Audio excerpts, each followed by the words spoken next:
السلام علیکم۔ امید ہے آپ سب خیریت سے ہوں گے۔ پاکستان میں ایک ہاٹ ٹاپک بنا ہوا ہے، ایک مووی بین کی گئی ہے۔ وہ مجھے بچوں نے بتایا اور اس بارے میں کچھ سوال کرنا چاہ رہے تھے۔ یہ عبد المعیز مون ہیں جو کالج میں پڑھتے ہیں۔ یہ ہمارے ساتھ شاہد ہیں، ہمارے کلیگ کلینک میں۔ یہ محمد علی صاحب ہیں، علی چوہان، بی فارمیسی کے کمنگ اسٹوڈنٹ ہیں۔ تو ان سے میں مون سے پوچھتا ہوں کہ اس مووی میں ایسا کیا تھا جو پاکستان میں بین ہوئی، پھر اس کے بارے میں مزید بات چیت کرتے ہیں۔ یہ تمام نوجوان افراد آپس میں اس موضوع پہ بات کر رہے ہیں اور لیکن کھل کے یہ بات سامنے نہیں آ رہی کہ اسے کیسے ڈسکس کرنا۔ دیکھیے ذرا۔ السلام علیکم سر۔ سر یہ مووی پاکستان میں سر ریلیز ہوئی سر۔ یہ ایک شخص تھا، بے روزگار تھا سر۔ انہوں نے تھیٹر کا کام شروع کر دیا جی سر۔ وہاں پہ ایک میل کا سر شروع کر دیا، لیکن سر وہ اس کے گھر والوں نے اس پہ سختی کی۔ مووی کا کیا نام ہے؟ مووی کا نام سر جوائلینڈ مووی تھا سر۔ جی تو سر پاکستان میں وہ بین کر دی گئی ہے سر مووی۔ تو اس نے سر جی جو کچھ مجھے سمجھ آیا وہ یہ کہنا چاہ رہے ہیں کہ ایک شخص بے روزگار تھا، بال بچے دار، اسے تھیٹر میں ملازمت ملی۔ وہاں پہ ایک میل آلریڈی ملازم تھا جو کہ خواتین کے کپڑے پہن کے ٹرانسجینڈر کا روپ دھار کے کام کر رہا تھا۔ تو اس شادی شدہ شخص کو اس کے ساتھ محبت ہو گئی اور پھر وہ اس کی میرڈ لائف ڈسٹرب ہو گئی، اور اس کے گھر والے یقیناً اس بات میں اسے اچھا نہیں سمجھتے تھے، لیکن مووی میں سمپیتھی ساری کی ساری اس سبجیکٹ کے ساتھ شو کی گئی ہے جو ملازم جا کے ہوا تھیٹر میں، اور جو آبجیکٹ تھا جو پہلے سے وہاں ملازم تھا، ان دونوں کے ساتھ سمپیتھی شو کی گئی ہے۔ یہ پوچھنا چاہ رہے ہیں کہ یہ بین ہونی چاہیے تھی یا نہیں ہونی چاہیے تھی۔ دوسرا شاہد صاحب۔ سر اس مووی کو جوائلینڈ مووی جو ہے اسے بین ہونا چاہیے، لگنا چاہیے تھا یا نہیں؟ سر ایسے سر ایک مووی تھی سر انڈیا کی، راج کمار راؤ کی، سر بدائی دو سر، اس کی بھی ایسی اسٹوری تھی سر۔ وہ تھیٹر کے اندر تو سر بین ہو گئی تھی سر، لیکن نیٹ فلکس نے سر وہ فلم بڑی چلائی تھی سر، نمبر 1 ورلڈ ٹرینڈنگ پہ سر چلتی رہ گئی تھی سر نیٹ فلکس۔ سر اس کی بھی یہی اسٹوری تھی سر، وہ لڑکا لڑکے سے شادی کر لیتا ہے سر، اور لڑکی لڑکی سے شادی کر لیتا ہے سر۔ اور بعد میں سر بعد میں ان کی سر طلاق ہو جاتی ہے لڑکے کی لڑکی کے ساتھ۔ دیکھیں یہ دونوں موویز کا ذکر ہو گیا۔ ایک تو جوائے لینڈ جو ہے پاکستان کے ایک مصنف اور ہدایت کار نے بنائی، جو پوری دنیا پہ چل گئی اور نیٹ فلکس میں بھی چل گئی اور یہاں پاکستان میں بین ہو گئی۔ اب ہر نوجوان جن سے بھی بات ہوتی ہے تقریباً سب نے وہ دیکھی ہوئی ہے نیٹ فلکس کے ذریعے۔ پہلی بات تو یہ کہ ایسی موویز بنائی کیوں جاتی ہیں؟ ایسی موویز بنانے کے پیچھے ایک تو یہ عمل کار فرما ہو سکتا ہے کہ جو میل ٹو میل اور فیمیل ٹو فیمیل میریجز اور یہ ریلیشن شپ ہے، اس کو عام کرنے کے لیے جو قوتیں کام کر رہی ہیں وہ فنڈنگ کر سکتی ہیں۔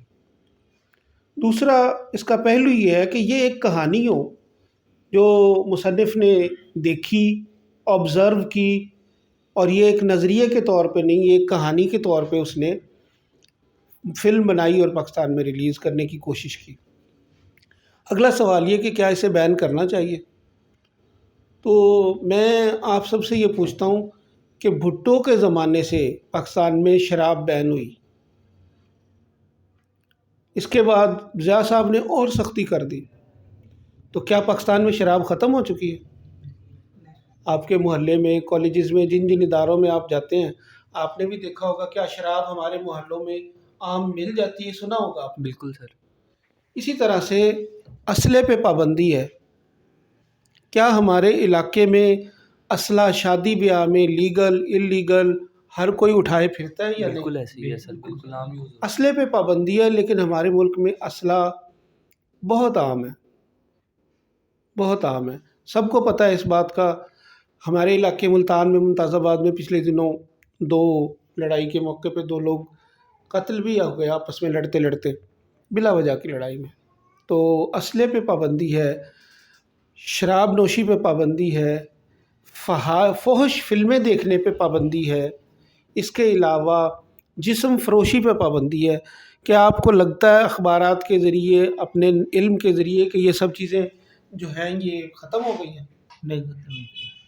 بالکل نہیں سر. بالکل بھی نہیں سر.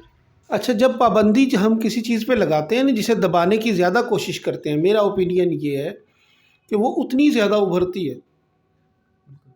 جس چیز کو ختم کرنا اسے نظر انداز کر دیں، وہ خود بخود ختم ہو جاتی ہے. جس چیز کو نظر انداز کر دیا جائے وہ خود بخود ختم ہو جاتی ہے. تو یہ نظریہ میرے خیال میں اس سے میرے ذاتی خیال کے مطابق بھی میں اس سے اتفاق نہیں رکھتا کہ پابندی لگا دیجیے. ہمارے یہاں شراب نوشی، اسلحہ، جسم فروشی، منشیات، ان سب پہ پابندی، اسلحے پہ پابندی ہونے کے باوجود بھی ان تمام اخلاقی برائیوں میں ہم مبتلا ہیں.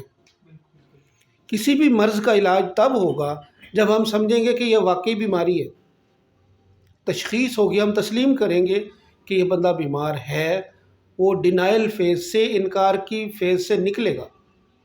سعادت حسن منٹو کا آپ نے نام سنا ہوگا، جی سر. بہت بڑے افسانہ نگار تھے. وہ جب بھی افسانہ لکھتے تھے انہیں کئی مرتبہ جیل میں جانا پڑا. کیا ان کے افسانے بند ہو گئے؟ نہیں. وہ کہتے تھے کہ میں وہ لکھتا ہوں جو مجھے نظر آتا ہے، اپنی ننگی معاشرت کے اوپر میں سفید رنگ کا چونا کر کے نہیں دکھا سکتا. دوسرے ادیب اور افسانہ نگار وہ لکھتے ہیں جو ہونا چاہیے، میں وہ لکھتا ہوں جو ایکچولی ہو رہا ہے. تو سعادت حسن منٹو کا نام افسانہ نگاری میں نمبر 1 پہ ہے آج تک. دیکھیں، کیا ہماری اخلاقی حالت واقعی گری ہوئی نہیں ہے؟ جنوبی پنجاب سے لے کے پورے پاکستان میں دیکھیں، اس طرح کے معاملات تو چل ہی رہے ہیں. اسے اگر کسی نے ایز اے سٹوری دکھا دیا تو اس میں کوئی ایسا خاص طوفان برپا کرنے والی بات نہیں ہے، بیان کرنے والی بات نہیں ہے. یہ حقیقت ہے ہمارے معاشرے کی، اس سے کوئی انکار نہیں کر سکتا. اس طرح کی کیفیت چل رہی ہے.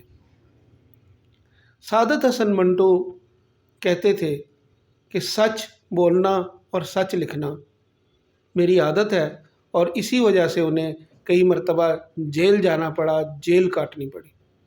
تو میرے مطابق اس پہ پابندی لگانا اسے مزید ہوا دینے والی بات ہے. اس سے یہ ہوا کہ تمام نوجوانوں نے نیٹ فلکس سے یا دوسرے ذرائع کے ذریعے کسی نہ کسی طرح سے اسے دیکھ لیا، اور اگر اس پہ پابندی نہ لگاتے، اس کا واویلا نہ مچتا، اور یہ موضوع بحث ہی نہ بنتا. اچھا، یہ کیسے ممکن ہے کہ برائی ہو بھی رہی ہے اور اس سے بچا جائے؟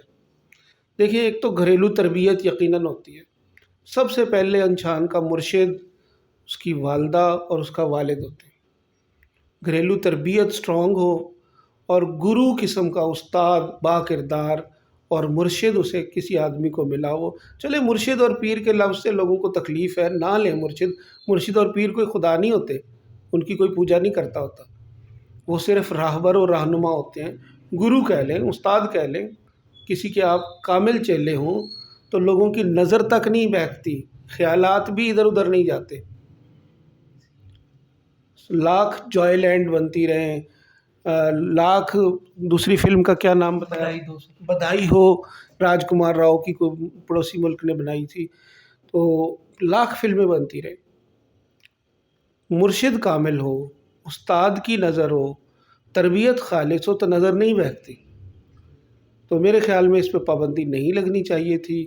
اگر اسے اتنا زیادہ بڑھا چڑھا کے پیش کرنے کی وجہ شاید یہی ہے کہ پابندی لگا کے اس نظریے کو شاید سب تک پہنچانا مقصد ہو اتھارٹیز کا. آپ کا تجزیہ کیا ہے؟ آپ کالج میں ماشاءاللہ پڑھتے ہیں، کہ کتنے اسٹوڈنٹس نے، کتنے پرسنٹ نے یہ دیکھی ہوگی؟ سر ویسے تو شاید 50% بھی نہ دیکھتے، لیکن سر مجھے تو لگتا ہے سر منیمم 100+ نے دیکھ لی، 100% دیکھ لی ہوگی سر، لازمی سر.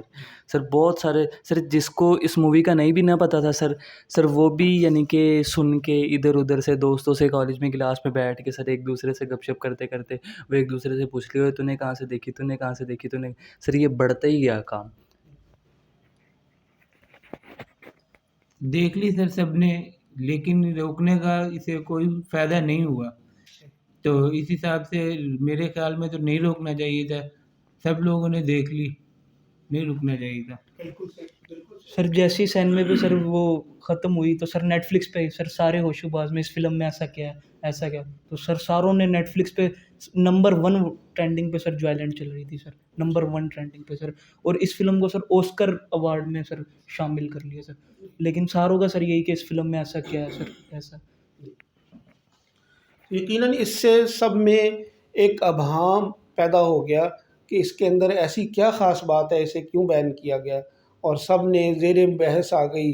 اور جوائے لینڈ کا بہت ساری موویز سینما میں لگ کے اتر جاتی ہیں جن کا نام بھی ہم تک یا بہت سارے لوگوں تک نہیں پہنچ پاتا ہوگا جو پاکستانی سینما میں اتنی دلچسپی نہیں رکھتے. تو لیکن یہ موضوع بحث بننے کی وجہ صرف اور صرف مجھے لگتا ہے کہ انہوں نے بین کر کے ہر ایک کے جیب تک, ہر ایک کے گھر تک, ہر ایک کے ہاتھ تک اسے پہنچانے کی کوشش کی ہے. جیسے اسلحہ, جیسے منشیات, جیسے باقی سب چیزیں بین تو ہیں, لیکن یہ بہت بڑا سوالیہ نشان ہے ہم جیسے لوگوں کے لیے کہ وہ ملک میں آتے کیسے ہیں. اتنے سارے ادارے کام کر رہے ہیں, وہ ملک میں پہنچتے کیسے ہیں, یہ سب چیزیں تقسیم کیسے ہوتے ہیں, سیل آؤٹ کون کرتا ہے, اور کیسے ہمارے اداروں کو یا پولیس کو خبر نہیں ہوتی اور لاکھوں قیمتی جانیں نشے کے سبب, اسلحے کے سبب اور دوسری برائیوں کے سبب برباد ہو جاتی ہیں. اللہ تعالیٰ ہماری اخلاقی اقدار کو سنبھلنے کی توفیق دے دے. اب دیکھیں فوش فلموں پہ بھی تو پابندی ہے. پاکستان کمپیٹ کر رہا ہے پوری دنیا میں پہلے اور دوسرے نمبر پہ پورن کو سرچ کرنے میں, فوش فلموں کو سرچ کرنے میں, فوش مواد کو سرچ کرنے میں پاکستان پہلے اور دوسرے نمبر کے لیے کمپیٹ کر رہا ہے. تو ہماری اخلاق ہم کبھی انگلی اٹھاتے ہیں پڑوسی ملک پہ, کبھی انگلی اٹھاتے ہیں ہم مغرب کی طرف, تو ہم اپنے آپ کو خود ہی قابو میں کیوں نہیں رکھ پاتے؟ کیا ہماری تربیت پہ ہی سوالیہ نشان ہے کہ ہم نے ان کے ذہنوں کو کتنا پختہ کیا کہ لوگ اسے سرچ کر رہے ہیں. یوٹیوب کو بند نہیں کر سکتے, نہیں کرنا چاہیے, اسی طرح سے اس مووی کو بھی بین نہیں کرنا چاہیے تھا. Thank you very much. آج کے لیے اتنا کافی. آپ مزید کچھ ایڈ کرنا چاہیں؟ جی سر یہ فحاش فلموں کے لیے سر اب وہ یعنی کہ بہت ساری جگہ پہ ایسا ہوا ہے کہ سر یعنی کہ انہیں یعنی کہ یعنی کہ سرچ کرنے سے نہیں نکلتی, لیکن انہوں نے کوئی نہ کوئی سر ذریعہ بنایا ہوا ہے جی, آگے سے آگے نکلنے کا. سر وی پی این آ گیا, یہ وہ, یعنی کہ انہیں کنیکٹ کر کے سر یہ عام ہو گئی ہے یہ چیز. سر ویسے اگر کوئی اس تک پہنچے نہ پہنچے, لیکن سر ایک دوسرے کے ذریعے کہیں نہ کہیں بندہ پہنچ ہی جاتا ہے کسی نہ کسی طریقے سے. سر اس طرح یہ چلتی جا رہی ہے. سر اسے مووی کو نہیں تھا روکنا چاہیے, بس اگنور ہی کر دیتے تو زیادہ بہتر تھا.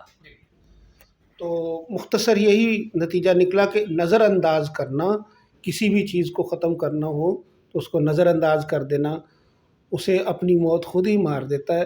اسے بین کر کے اسے اتنا بڑھاوا چڑھاوا دینا یہ غلط تھا. Thank you very much. آج کے لیے اتنا ہی کافی. پھر انشاءاللہ کسی بات پہ موضوع پہ ملیں گے. Thank you. السلام علیکم.